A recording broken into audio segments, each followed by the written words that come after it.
국방청장 허석군에게 전달한 특정 언론사 단전 단수 조치는 경찰이 2024년 12월 3일 24시경 특정 언론사를 진입 봉쇄하면 소방이 단전 단수 조치를 하라는 취지의 내용입니다. 그런데 특정 언론사를 물리적으로 봉쇄하면 봉쇄하여서 단전 단수 조치를 하면 그 업무 수행이 사실상 불가능해진다는 것은 분명합니다. 이는 결국 행정권이 주체가 되어 사전에 특정 언론사의 발표를 전면적으로 금지하는 것으로서 헌법에 의하여 절대적으로 금지되는 언론 출판에 대한 허가 금지에 해당합니다. 피고인이 이 사건 비상계엄 선포 후 이상민과 특정 언론사 단전 단수 조치 지시의 이행의 내용과 근거, 그 이행 방안 등에 관해 논의하였고, 피고인은 이상민이 그 지시에 따르지 않도록 제재하거나 만류하지 않았으며, 오히려 대통령실 CCTV 영상에 따르면 피고인은 그 지시의 이행을 독려한 것으로 보입니다. 그에 따라 이상민은 포고령 발령 후 조지호 호석군에게 전화하여 그 지시를 이행하였고, 그 다음날 그 지시의 이행 여부를 확인하였습니다. 이러한 사정에다가 피고인이 국무총리에서 갖는 지위와 권한을 더해보면 피고인이 국무총리에서 자신의 지휘 감독을 받는 이상민과 특정 언론사 단전 단수 조치 지시에 관해 논의하고 이를 이행하도록 함으로써 윤석열 들의 내란 행위에 있어 중요한 임무에 종사했다고 봄이 타당합니다.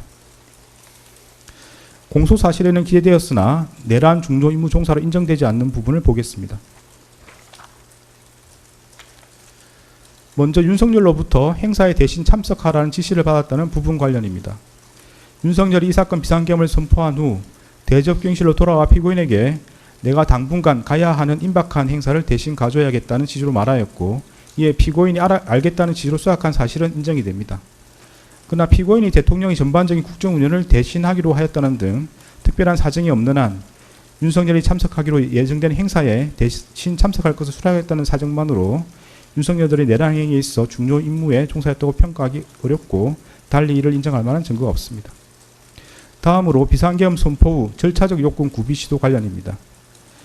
피고인이 당시 국민의힘 원내대표였던 추경호와 통화하면서 추 대표 걱정하지 마라는 취지로 말한 사실, 피고인이 국무총리 집무실에 도착하여 국무총리 비서실장 손윤택, 국무조정실장 방기선 등과 국회 상황을 확인한 사실, 피고인이 방기선에게 이 사건 비상계엄 선포가 국회에 통보되었는지 여부를 알아보도록 지시한 사실은 인정됩니다. 그러나 피고인이 추경호와 통화하면서 그러한 말을 하였다는 사정만으로 추경호를 통해 국회 상황을 확인하였다고 보기 어렵습니다. 설령 피고인이 추경호를 통해 국회 상황을 확인하거나 방기선 등 국무조정실 소속 직원을 통해 비상계엄 선포의 국회 통보 여부를 점검하였다고 하더라도 그러한 사정만으로 피고인이 윤석열 등의 내란 행위에 있어 중요한 임무에 종사했다고 평가하기 어렵고, 달리 이를 인정할 증거가 없습니다. 다음으로 계엄 해제 국무회의 심의 지연 관련입니다. 특별검사가 제출한 증거만으로는 피고인이 계엄 해제 국무회의 심의를 지연하여 중요한 임무에 종사했다거나 피고인에게 그러한 고의가 있었다고 평가하기 어렵습니다. 구체적인 이유는 다음과 같습니다. 헌법과 법령 규정에 따르면 대통령은 국회가 계엄 해제를 요구한 경우 국무회의 심의를 거쳐 지체 없이 계엄을 해제해야 하고, 대통령이 그 국무회의를 소집하고 주재하며 대통령이 사고로 직무를 수행할 수 없는 경우에 국무총리가 그 직무를 대행한다고 되어 있습니다. 그런데 윤석열은 국회에서 비상계엄 해제 요구안이 의결된 직후인 2024년 12월 4일 1시 8분경 합동참모본부 전투통제실로 항하였다가 1시 51분경 대통령 집무실로 돌아왔을 뿐, 당시 윤석열이 사고로 인하여 대통령으로서 직무를 수행할 수 없는 경우에 해당한다고 보기 어렵고, 달리 이를 인정할 자료가 없습니다. 따라서 피고인이 윤석열의 직무를 대행하여 국무회의를 소집하고 주재할 수 있었다고 보기 어렵습니다. 설령 피고인이 윤석열의 직무를 대행하여 국무회의를 소집하고 주재할 수 있었던 상황이라고 하더라도 다음과 같은 사정을 고려하면 피고인이 비상계엄 해제를 위한 국무회의 심의를 지연하였다거나 피고인의 그러한 고의가 있었다고 평가하기 어렵습니다. 국회법 98조 1항은 국회에서 의결된 의안은 의장이 정부에 이송한다라고 규정하고 있으므로 국회에서 비상계엄 해제 요구안이 의결된 경우 국회의장이 정부에 이를 이송하여야 합니다. 피고인은 국회의장 우원식이 2024년 12월 4일 2시 1분경 대통령실과 국방부에 비상계엄 해제 요구 통지를 송부했다는 취지로 발표한 직후 대통령 비서실장 전진석으로부터 국무위원들을 소집해달라는 취지의 전화를 받았고 그로부터 몇 분 지나지 않아 방기선을 통해 국무위원들을 대통령실로 소집하였습니다. 피고인은 같은 날 2시 28분경 대통령실에 도착해 윤석열에게 비상계엄 해제를 위한 국무회의 개의를 건의하였고 윤석열의 승낙을 받아 국무회의를 주재할 권한을 위임받았습니다.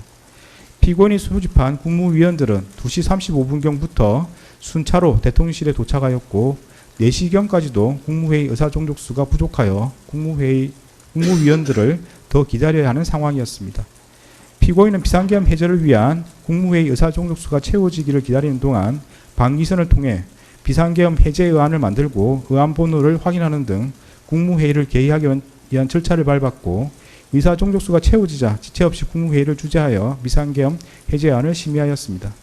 이러한 사정을 고려하면 피고인이 국회에서 비상계엄 해제 요구안이 의결된 후 약 1시간가량 국회의장의 의안 이송을 기다려 방기선으로부터 국무위원들에게 국무회의 소집을 통보하게 한 것을 두고 비상계엄 해제를 위한 국무회의 심의를 지연시켰다고 평가하기 어렵습니다. 이처럼 공소사실에는 기재되어 있으나 내란 중요임무 종사로 인정되지 않는 부분은 이와 일제관계에 있는 범죄 사실을 앞서 본 바와 같이 내란 중요임무 종사죄 유죄로 인정하므로 따로 주문해서 무죄로 선고하지 않습니다. 더 나아가 피고인에게 국헌을 문란하게 할 목적과 내란 중요임무 종사의 고의가 있는지 여부에 대해서 살펴보겠습니다. 피고인에게 국헌을 문란하게 할 목적과 윤석열이 그러한 목적으로 포고령을 발령하고 군병력과 경찰 공무원 등 다수인을 집합하여 폭동을 일으키는 사실에 대한 인식과 의혹이 있었다고 인정할 수 있습니다. 구체적인 이유는 다음과 같습니다. 피고인은 2024년 9월 3일 국회 예산결산특별위원회에서 얼마 전부터 야당 대표를 필두로 많은 야당 인사들이 계엄 해제를 막기 위해 계엄 선포와 동시에 국회의원을 체포, 구금하는 계획을 꾸몄다더니 국방부 장관 후보자와 국군 방첩사령관의 같은 고등학교 선후배를 기용한 것이 탄핵 대비와 계엄 준비용이 아니냐며 계엄 선동 정치를 펼치고 있다. 피고인은 어떻게 생각하느냐는 취지의 서일준 위원의 질의에 대하여 헌법 규정에 따르면 계엄을 선포하더라도 국회가 과반수로 의결하면 즉각 해제하게 돼 있지 않느냐. 그러면 결국 그 논리는 계엄을 통해서 국회의 기능을 정지시킨다는 이야기냐는 취지로 답한 바 있습니다. 피고인이 이 법정에서 이에 대하여 국회의원들이 2024년 9월경 계엄 준비설이 언급되던 시기에 비상계엄을 할 것이다 고 계속 질의했기 때문에 얼마나 가능성이 없는 일인지 강조하는 취지에서 비상계엄을 선포하더라도 국회에서 해제 요구를 하면 해제할 수밖에 없다고 답하였던 것 같다라는 취지로 진술하였습니다. 피고인이 국회에서 한 답변과 이 법정에서의 진술에 따르면 피고인이 이 사건 비상계엄 선포 이전부터 정치권에서 윤석열이 비상계엄 선포 후 국회의원을 체포 구금하여 국회의 비상계엄 해제 요구를 저지하려는 것 아니냐는 의혹이 제기되고 있었고, 이에 비추어 윤석열이 비상계엄을 선포하는 경우 군병력을 동원함으로써 결국 국회의 권능 행사를 정지시키는 것으로 연결될 수 있음을 충분히 예상할 수 있었습니다. 피고인은 2024년 12월 3일 20시 45분경 대통령 집무실에서 윤석열로부터 국회의 탄핵 소추와 예산 삭감으로 국정 운영이 어려워 비상계엄을 선포해야 한다는 취지의 말을 들었고, 같은 날 21시 52분경 대접견실에서 김용현이 조태열에게 군대가 대기하고 있다는 취지로 답하는 것을 지켜보았습니다. 이러한 윤석열과 김용현의 발언에 따르면 피고인은 윤석열이 이 사건 비상계엄을 선포한 뒤 김용현을 통해 군병력을 동원함으로써 강압에 의하여 국회의 권능 행사를 불가능하게 하는 등 다수인을 집합하여 폭동을 일으킬 것을 충분히 예상할 수 있었습니다.